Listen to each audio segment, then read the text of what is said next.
la Cámara de Diputados y es el fin de la dulzura. Ya es la fecha, podemos decir que la noche de ayer fue la fecha que comenzó ya la disputa electoral y la disputa política a cielo abierto. Y bueno, ya hay una situación de no retorno, ¿no? Está claro que se termina con la idea de los moderados, tan claro que el proceso de la oposición, la conducción de la oposición lo conducen los sectores más duros. Y ayer fue mirá que a mí me gustan mucho los debates parlamentarios, y uno infiere que en el Parlamento está para eso, digamos, no hay que horrorizarse por las cosas ni que se dicen y demás, y es un lugar donde pasan estas cosas, pero fue en algún aspecto hasta era un poco triste lo que sucedía ayer, ¿no? Sí. En términos colectivos era un poco triste, porque era un poco triste. Espero que los que tengan que escuchar, los que tengan que observar, se den cuenta, ¿no?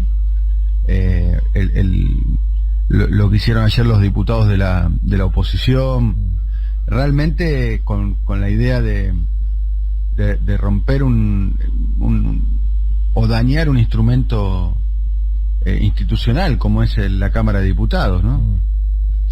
Ayer fue una jornada de mucha antipolítica, además, ¿no? Está claro que la jugada del poder real, del establishment, el círculo rojo, poner el nombre que quiera, las terminales de poder, es que la Argentina vaya a una crisis que derive en un descontento muy grande, y que esa crisis derive en un discurso de antipolítica muy fuerte, ¿no? Algo parecido a lo que se vivió en el año 2001, 2002 en Argentina. La jugada me parece que es esa, claramente. Los discursos eran incendiarios, una postura muy pueril, ¿no? ¿Qué es lo que busca la oposición con este planteo? Básicamente paralizar el Congreso, salvo que haya una agenda que es la que quiere la oposición, ¿sí? Que es una agenda donde no se discutan temas serios, temas de fondo, temas fuertes para el rediseño de la Argentina. Porque básicamente la oposición está ahí para preservar el statu quo. O sea, si hay algo que demostró el macrismo en todas sus facetas, yo mucho esto de halcones y palomas no me lo creo, entiendo que es un juego de policía bueno y policía malo, que todos los espacios políticos pero tienen. Se lo creen, vos podés creer que no, pero todos los espacios políticos está bien, eso. Pero digo, comunicadores. Hay comunicadores que se creen eso. No, pero en la historia de la política, personas que se dedican a esto, por favor. No, es una puesta en escena donde hay algunos que parecen más dialoguistas, otros menos, más duros, más blandos, pero básicamente como espacio político, Daniel, y lo demostró Macri en el gobierno y lo demuestran ahora la oposición, buscan preservar el statu quo o en tal caso modificarlo a favor de los sectores concentrados de poder. Entonces, acá el tema de fondo son dos. Fundamentalmente el decreto 690, que afecta directamente a quien es el gran ordenador de la oposición, que es el grupo de telecomunicaciones Clarín, el entre decreto otras 690 cosas. El de servicio de telecomunicaciones. Sí, el decreto 690, el proyectito de reformita judicial, y por otro lado están tratando de inducir a una crisis más profunda del gobierno. Las cosas que se dijeron ayer, estuvo muy bien Sergio Tomás Massa. Yo estuve viéndolo, porque toda la operación porque además estaba muy articulado. Hay que decir que no fue una cosa tipo a la carga Barracas, También es cierto que el discurso estaba muy articulado. Los tipos más importantes del bloque no se preservaron, o sea, los, entre comillas, dialoguistas se preservaron. Estamos hablando, no sé, de Cristian Ritondo, digamos, los que supuestamente tienen la posición más dialoguista, menos dura. Si te parece, lo vamos a escuchar a Sergio Massa. A ver, dale. Sergio Massa, presidente de la Cámara, lo atacaba mucho a Massa. Hubo situaciones además de mucha falta de respeto. En algún momento Sergio Massa fue reemplazado por Cecilia Moró. Claro. Y a Cecilia Moró en un momento ni siquiera se dirigían a ella como la presidenta, le decían señora Moró, porque consideraban de que no era una sesión válida, y le decían señora Moró. Claro, porque bueno, Moró, sí, lo que nos faltó era una situación. Sí. Mirá, yo te voy a decir una cosa, el saldo de lo que hizo ayer el macrismo, otra cosa que yo les recomendaría, no estoy en condiciones de darle consejo a nadie, le voy a dar un consejo que no me pidieron pero que sí necesitan, a toda la fuerza parlamentaria del oficialismo: definan un nombre, y el nombre para definir a la oposición es macrismo. Dejen de decirle ni Juntos por el Cambio, ni Cambiemos no sé cuánto, ni a Horacio Rodríguez Larreta y a la oposición parlamentaria se las tiene que identificar por su jefe, por su identidad ante la sociedad. Y la identidad de la oposición y la identidad del gobierno de Horacio Rodríguez Larreta es el macrismo. Ellos representan al macrismo. Deberían, en mi modo de ver las cosas, si yo les tendría que dar un consejo, no estoy en condiciones de dar consejo, pero tengo la autoestima alta este día, y le doy un consejo: refiéranse a ellos como el macrismo. No digan Juntos por el Cambio, Cambiemos, son el macrismo, y quien conduce políticamente a la oposición es Mauricio Macri. No inventen otra cosa. Están tratando de inventar otra cosa y están generando las condiciones para una corriente de antipolítica muy pero muy fuerte. Ellos están tratando eso, de que se cruce la crisis sanitaria. Hoy vamos a estar hablando de eso, que se cruce la crisis sanitaria, que se cruce con la crisis política, que se cruce con la crisis económica que se está viviendo, para generar una crisis política y una crisis social. Sí, y que eso pueda derivar eventualmente en una crisis institucional. Sí. Ese es el plan que tienen. Yo tengo un matiz ahí. Para mí no va a ir a fondo con la antipolítica, porque hoy están construyendo un candidato que lo destruyen si van a fondo con la antipolítica. Está la tentación de la destrucción institucional. Lo de ayer es antidemocrático en toda la línea. Lo decía más temprano, lo repito. La democracia consiste en elegir representaciones por mayoría y por minoría. Es decir, la mayoría gana una elección y obtiene la máxima representación institucional en un sistema presidencialista, que es la presidencia de la nación, para llevar a cabo una agenda de gobierno. Por eso es que se constituye una mayoría. Esa mayoría tiene derecho a llevar a cabo una agenda de gobierno. La minoría debe estar representada, está representada en el Congreso, tiene voz, tiene voto, puede conformar eventuales mayorías. Lo que no puede es asumir como su potestad la imposición de la agenda de la minoría, porque justamente no fue votado para que lleve a cabo su agenda, fue votada otra agenda. Entonces lo que se hizo ayer fue una postura, fue una posición profundamente antidemocrática y desestabilizadora. Dicho esto, ¿por qué? Porque el verso en el que se encubre este tipo de acciones en general es republicanista y democratizante. ¿Qué es lo que dicen los negris o los Carrió o la gente que sale a hablar de la oposición? Que esto lo hacen para proteger la república y la democracia. No. Hay que decirle con todas las palabras que es exactamente lo contrario. Lo que hacen es violentar la democracia. Como en otro momento lo hacían con las bayonetas, ahora lo hacen con los medios de comunicación. Ojalá que tengas razón. Respecto a esto derive. Bueno, yo veo que es que lo destruyen a Larreta, Dani. Están construyendo la candidatura de Larreta justamente para tener posibilidad de recambio dentro del marco institucional. Yo no sé si la antipolítica se lo lleva a Larreta. Lo veo bastante preservado a Larreta. Sí, pero la antipolítica se lleva puesto todo. Si vos vas a fondo con eso, se lleva puesto todo. En el 2002 quedó Duhalde, ¿no? Que no era un representante de la política, ¿no? Y después no es que vino un paracaidista. Sí, pero por eso, en términos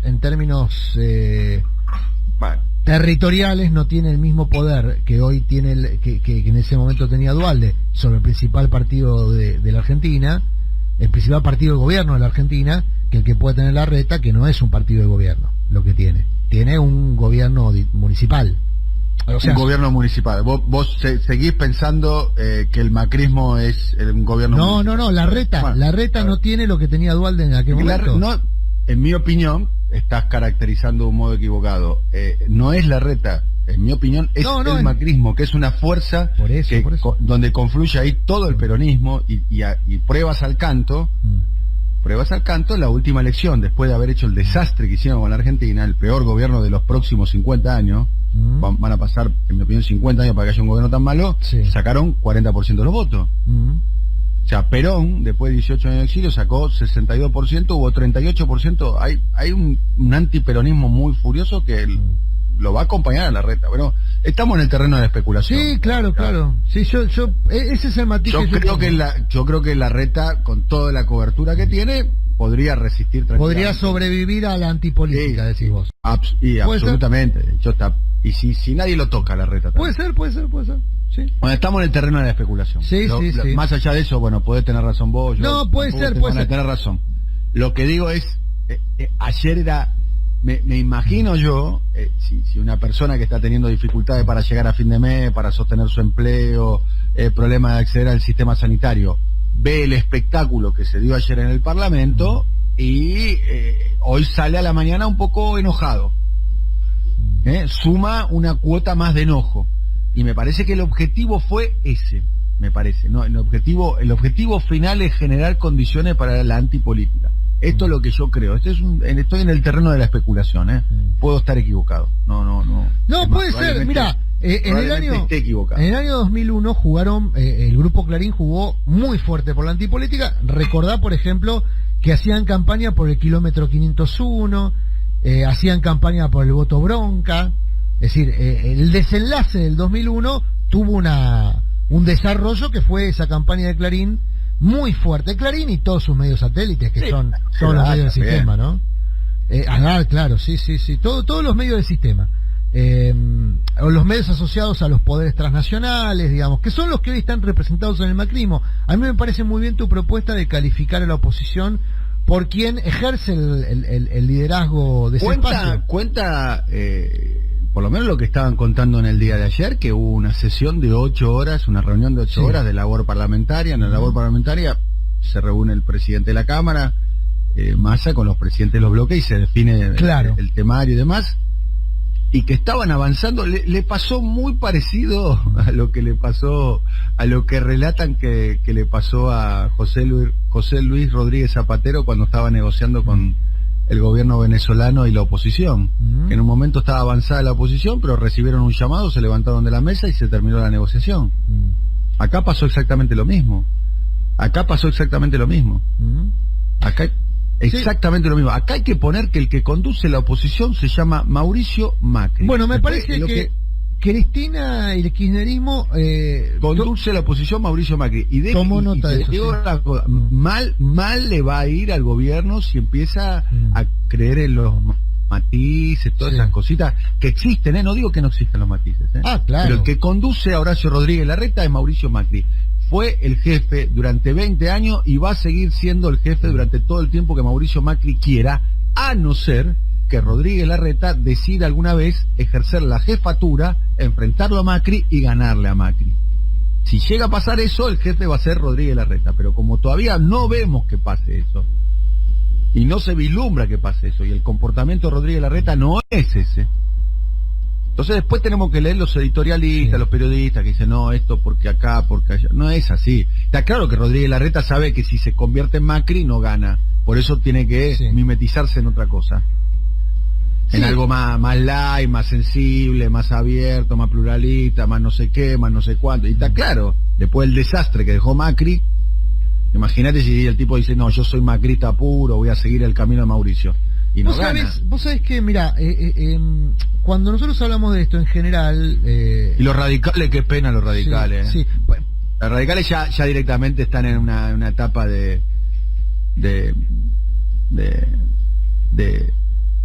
no quiero utilizar una palabra vulgar, pero la verdad que los radicales dan lástima ya. Sí, pero al mismo tiempo, en términos de representación institucional, consigue habitualmente lo que quiere el radicalismo, que es sobrevivir dentro de las instituciones. Tiene representación Sí, parlamentaria. Bueno, es un partido de eso, de supervivencia. Partido de triste. A ver, es lo que sería el Partido Demócrata en Estados Unidos. Es la burocracia del Estado, está ahí en términos institucionales. Bueno, pero los demócratas gobiernan cada tanto.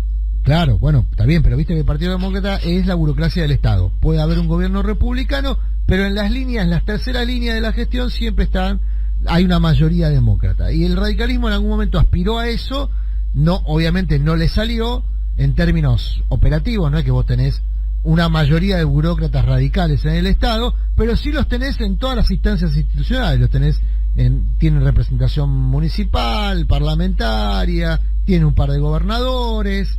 Es decir, cuando hacen la cuenta terminan teniendo más que sus otros socios políticos, pero como bien decís... Tengo un testimonio que me está llegando. Van a la saga.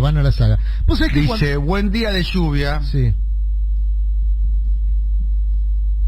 Buen día de lluvia, dice, si se puede llamarlo macrismo, me dice. Es una forma de pensar y hacer que tantas veces... Bueno, me dice alguien que me despierta el olor a odio y huyo lo más lejos que puedo, me dice esta persona. No hay que tener odio. Pasa que no puedo más que unos metros. Escúchame, dice, sí. Con respecto al actual gobierno, dice, se mueven igual, se visten igual y no son gordos. Mauricio Macri lo prohíbe. No lo entiende ni acepta porque los gordos a veces son buenos, dice esta persona. Viste que en un momento Macri los mandó a adelgazar a todos. Sí. A todos. Mandó a adelgazar a María Eugenia Vidal, a todos. Para ser candidato tenían que tener una figura, lo que él consideraba que era una buena figura, mejor dicho, ¿no? Para ser más justos. Los mandó a adelgazar a todos. Hasta Lombardi lo mandó a adelgazar. Claro, sí. En serio, pero lo que estoy diciendo es serio, no estoy bromeando. Eso igual está en uno de los libros de Durán Barba, donde se refiere justamente a los mensajes no verbales. Hay un libro donde se refiere a la importancia de los mensajes no verbales y se hace mención justamente a la estética de los candidatos. Después volví a ser Durán Barba, que era de buen comer, ¿viste? Pero está bien, él no era candidato. Dos cosas, Dani, porque vos habías sugerido escucharlo a Massa, está para escuchar a Massa, y ya que estás hablando de los radicales, incorporo también, si querés, si está la posibilidad de escucharlo, pero esto tiene que ver con el debate que viene sobre el impuesto a la riqueza, la exótica comparación que hizo Suárez Lastra, que es uno de los legisladores que ayer tomó la palabra. Massa, ¿te parece? Arrancamos por Massa, dale. Vamos. El Parlamento debe seguir abierto, debe seguir funcionando. El Parlamento debe seguir sacando leyes, que lo mismo que está sucediendo en la ciudad de Buenos Aires, donde se sesiona de manera telemática discutiendo todos los temas, lo mismo que está sucediendo en Mendoza, lo mismo que está sucediendo en Córdoba, en la provincia de Buenos Aires y en tantas otras provincias de la Argentina, Misiones, es lo que queremos. La posibilidad de... Ayer empezó la campaña electoral, la disputa por el poder. Yo creo que tiene que ver, en mi opinión, con la firma del decreto 690. Ese es el punto de inflexión. Sí. Ese es el punto de inflexión. Hay que decir que el decreto deja una ventana de negociación. Clarín, Manieto le declaró la guerra al gobierno. Bueno, sí. Clarín le declaró la guerra al gobierno y los soldados de Clarín, que son los diputados del macrismo, díganle macrismo. Es fácil además. Díganle macrismo. Y otra cosa, ahora sí vemos el alto costo de la pésima decisión táctica que tomó el presidente Alberto Fernández de no hablar de Macri. El alto costo de la pésima decisión táctica que tomó Alberto Fernández de dar la orden de no hablar de Macri. Acá la tenés. Macri sacándose fotos con la familia Macron. Creo que jugando picados en Suiza. Sí, ganó un torneo de bridge. Nosotros acá haciendo cálculos haciendo cuentas con una calculadora. Está bien, pero igual el verdadero jefe de la oposición no es Macri, es Manieto. O sea, la verdad es esa. No sé. La verdad. A ver, la verdad es que la oposición hoy es ordenada a través de Clarín, ¿sí? El ordenador quien convoca las manifestaciones es Clarín. Después va a Burrich y se saca la foto. Pero el que arma la manifestación es Clarín. El que decide si se manifiesta la gente en plena pandemia o no es Clarín. El que decide la Con respecto a la manifestación, no le preste más atención. Y ¿quién? creo yo... ¿Pero quién?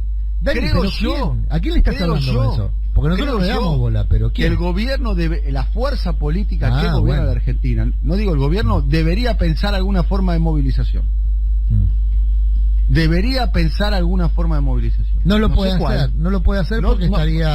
no, debería pensar alguna forma de movilización. Sí, te escuché, no, pero... Debería pensar alguna forma, no digo que tiene que movilizarse a la Plaza de Mayo, 500.000 personas y... Debería pensar alguna forma de movilizar a su base electoral y a su fuerza política. En mi opinión. Sí, pero no se les ocurre. Habrá que pensar. Estoy diciendo debería pensar, Gillo. Pensar. Juntarse y pensar. O sea, con todos en la casa mirando C5N no alcanza, amigo. O sea, no conozco ningún cambio social que se haya hecho con un clic, con un retweet. No conozco ninguno. Si vos conocés alguno, decímelo. No, está claro, yo no te estoy cuestionando la cibermilitancia y quedarse en la casa viendo al gato silvestre, con eso no alcanza, amigo. No estoy cuestionando la necesidad de la movilización, estoy diciendo que no se va a hacer porque sería contradictorio con el mensaje oficial de cuidar. No, pero podés buscar alguna forma de...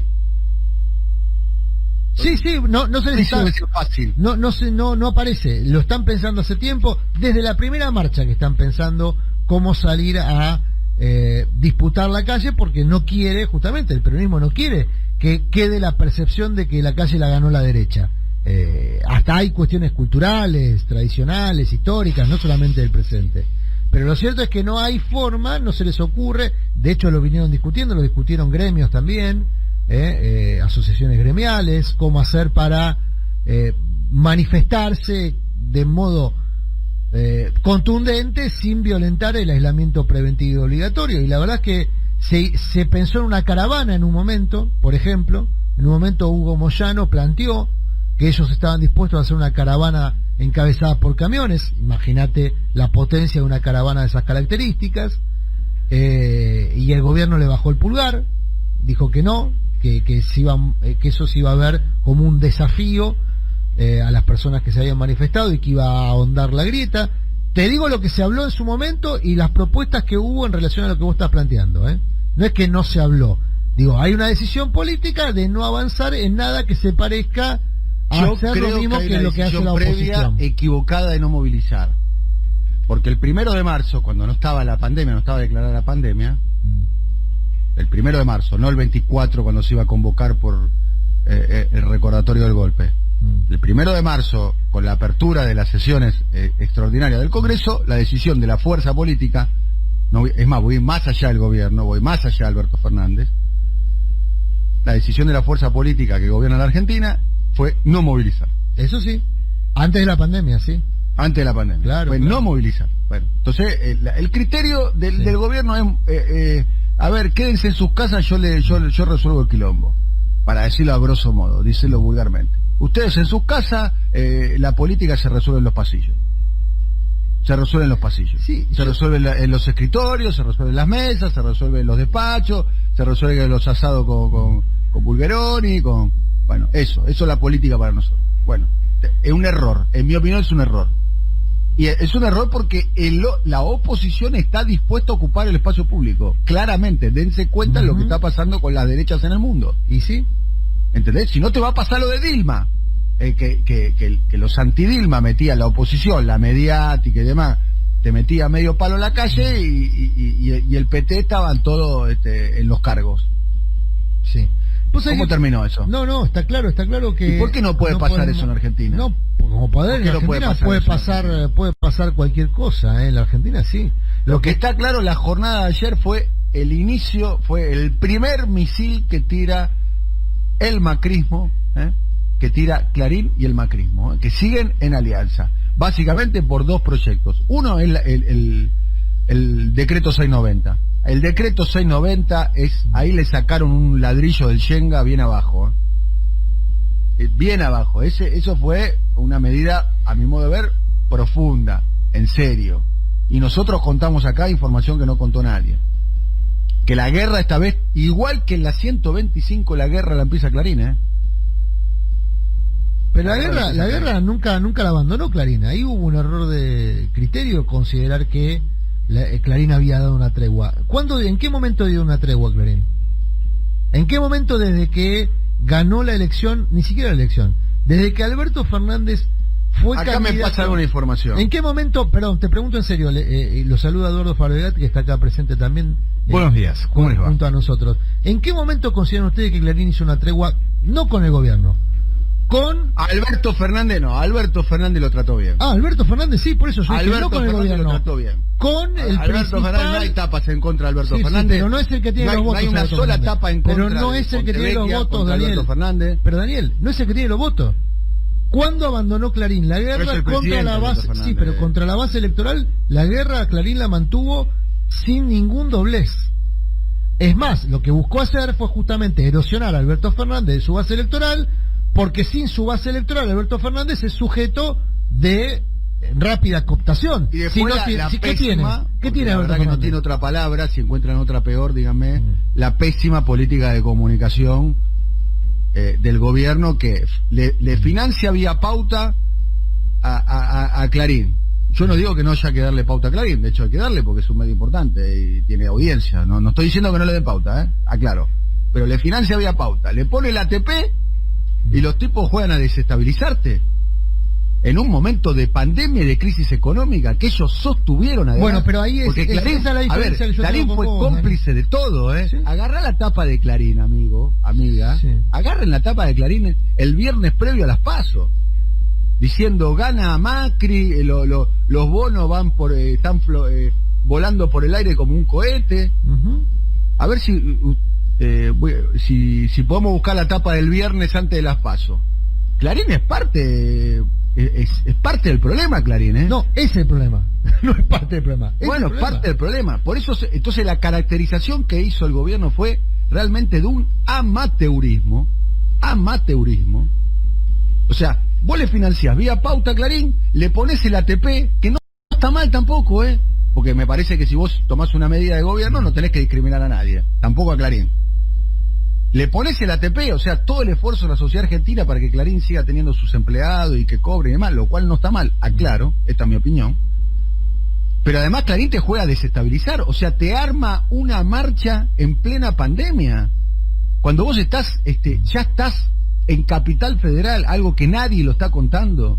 Después vamos a estar hablando con la Asociación de Terapistas, pero ayer nos contaba un dirigente gremial de los médicos de la gestión privada de la Capital Federal, que ya hay lugares emblemáticos como el Güemes que no tiene más camas. No, igual la carta para mí es... No tiene más camas, quiere decir que vos llegás ahí con la ambulancia, en realidad no llegan con la ambulancia porque están avisados antes, y le dicen acá no hay más lugar. Y nosotros en esta situación, después del esfuerzo que hicimos toda la sociedad argentina, o gran parte de, Clarín sigue bombardeando. Y la oposición hace lo que hizo ayer. Después de lo que hicieron la oposición, dejaron el país destruido, fueron el peor gobierno, peor que la dictadura militar, en términos económicos, peor que la dictadura militar, porque hicieron más daño en menos tiempo. Y lo peor, además lo hicieron en democracia. En términos económicos, peor que la dictadura militar fue. Hoy vamos a estar haciendo la columna con el profesor Viñeski recordando quién fue Totó Caputo, porque además se arregla con los acreedores externos y tenemos que abrazarnos en el obelisco con Totó Caputo. ¿Cómo puede ser que quedamos del mismo lado que Totó Caputo? ¿Me pueden explicar eso? No, en serio le digo. No, sí, es que... ¿Me pueden explicar cómo quedamos del mismo lado que Totó Caputo en el tema deuda? Pero bueno. Sí, igual, por eso, son varias cosas distintas. Yo lo que digo es que en tema Clarín no atacó al gobierno como una entidad. Buscó erosionar la relación desde el primer momento entre el presidente, que no tiene una base electoral propia sólida, y quien sí tiene una base electoral propia sólida, que es la vicepresidenta. Como no logró erosionar ese vínculo, ahora decidió que entonces va por todo. Va por la unidad, por esa unidad que se demostró efectiva en términos electorales, pero que es una incógnita en términos de gestión, o que era una incógnita en términos de gestión, y ahora va por erosionar la gestión completa. Ahora, nosotros coincidimos, dijimos el primer día que caracterizar de un modo distinto a Clarín respecto a que podía haber cambiado su actitud porque cambió la persona que está en el sillón de Rivadavia, era un error. Clarín no iba a ir por menos porque ya no se representa a sí mismo. Acá no estamos hablando de un medio de comunicación cuando hablamos de Clarín.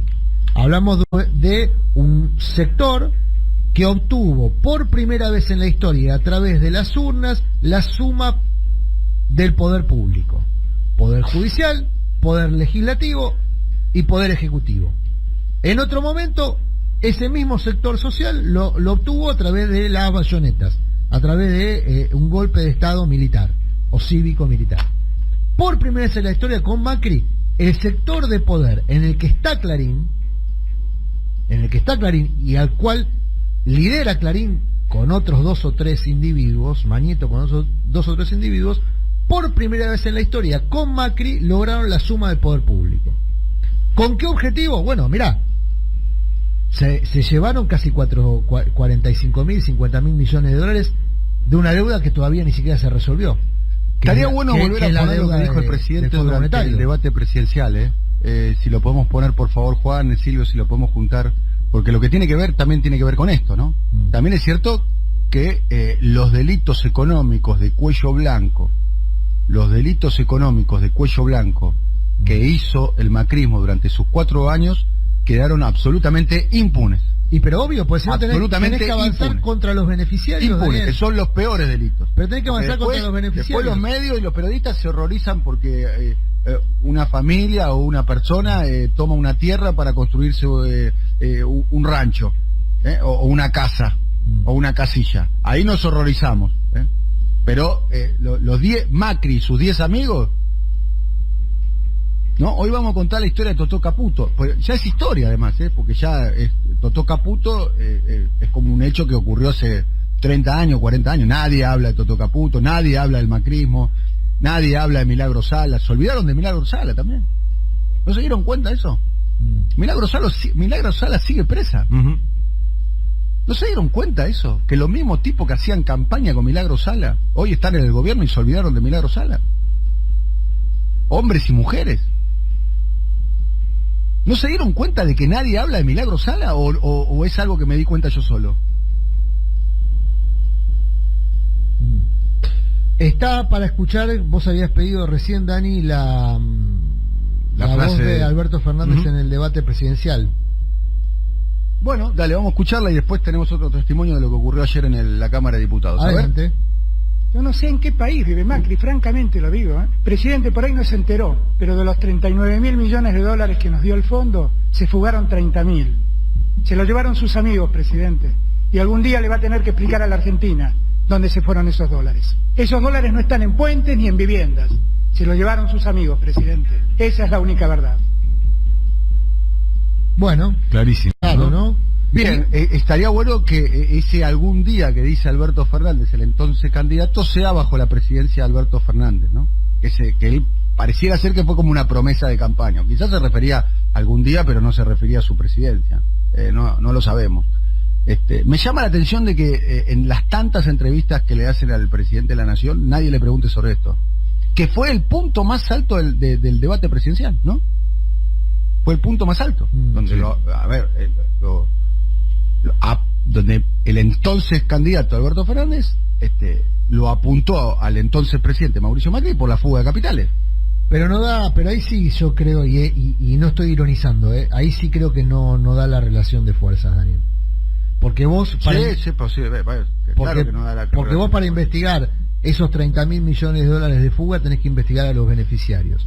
Y los beneficiarios no se fueron con el gobierno de Macri, No se fueron con el gobierno de Macri. Son las personas a las que ahora les vas a cobrar, si es que sale la ley en algún momento, un impuesto extraordinario. Son las personas que tienen el grueso del empleo registrado en la Argentina privado.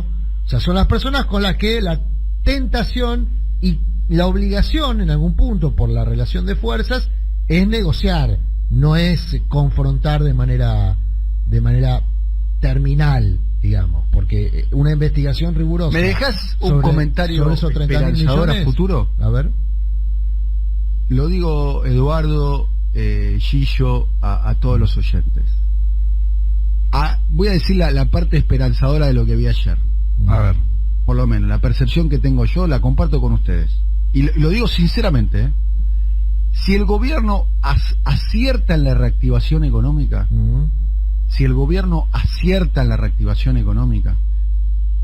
que yo confío en el plan que desplegó, no porque sea nuestro compañero de trabajo, sino porque ya tuvo la posibilidad de salir de una crisis no tan profunda como esta, aclaremos, no tan profunda como esta. Estoy hablando del vicepresidente y ministro de Economía, mandato cumplido, Amado Boudou. Si acierta en la reactivación económica, el gobierno va a obtener un triunfo contundente en las elecciones del año que viene. Estoy completamente convencido, así como digo que está en marcha un proceso destituyente, de la antipolítica y demás. Estoy convencido que la sociedad está buscando otra cosa y que si le dan, le mejoran. No digo que se vuelva a la situación pre-pandemia o una reactivación tipo, no sé, 2010, 2011, no.